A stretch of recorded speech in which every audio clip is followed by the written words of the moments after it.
news, and I think we're going to keep it that way. One of the other stories around the Philadelphia area has been trying to get rid of the drought. Remember April 1st, we actually had some pretty notable drought, severe drought, even extreme drought through parts of South Jersey. Look at that. Now that we've started off June, so in a 2-month time period, we have just flipped it all right around thanks to our wettest May on record in the state of Pennsylvania.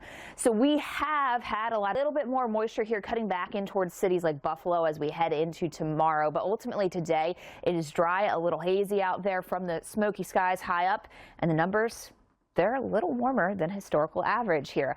83 for the high today in New York City. We go to 82 in Pittsburgh. So yes, we are a bit above historical average, but really not bad. You can see dry air just kind of settling its way in across the region. Then you will find that belt of moisture starting to come into places like Buffalo as we head into tomorrow. So tomorrow's story does change for Buffalo and Detroit, but beyond that, the rest of us, again, enjoying a beautiful June day a little far north in the nation. So as you take a look across eastern Montana into North Dakota, our big problem is the air quality dropping off substantially, leading to either unhealthy or very unhealthy air quality across the northern tier. So we know there's some huge challenges here moving forward throughout the day to try to get the smoke out, and it's going to be a slow process. For a city like Fargo, for example, we do have those smoky skies leading to unhealthy air quality. That means that healthy individuals will actually start to experience irritation, possibly through their throat and into their nose, as well as their eyes, from some of the smoke that is in this air. So that's something to keep in mind. You do want to limit your outdoor activity. Temperature 52 in Fargo. Like Bernie said, not a bad start there, not overly cold, but it is a little bit milder, largely off towards the south, where Minneapolis is holding on to 67 degrees at this point. So there is at least some differentiation between those two air masses. And where we find that differentiation, there's a boundary. Thunderstorms already firing up here, South Dakota into Minnesota.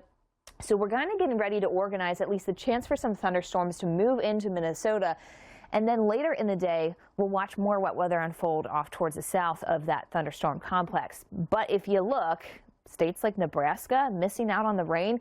We need it and we want it. And also we're starting to get dry across states like Iowa and Illinois. So we could use the rainfall. This wouldn't be a bad thing if we get it. It's going to be a struggle, I think, to do so over the next few days, but we're going to have shots of it.